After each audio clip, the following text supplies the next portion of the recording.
Today I will show you how to select and change the colors using Magic Wand tool. Here I have two copies of same design in the artboard, but I want to just select the particular colors and change it.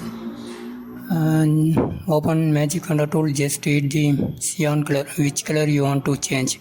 It will affect two copies of design. So I want to just one copy. So just how to we can change, it is the trick. So just group on it, then double click, then go to Magic Wand tool, then pick the which color you want to change. I pick the cyan color, so just hit the, then change the which color you want to change.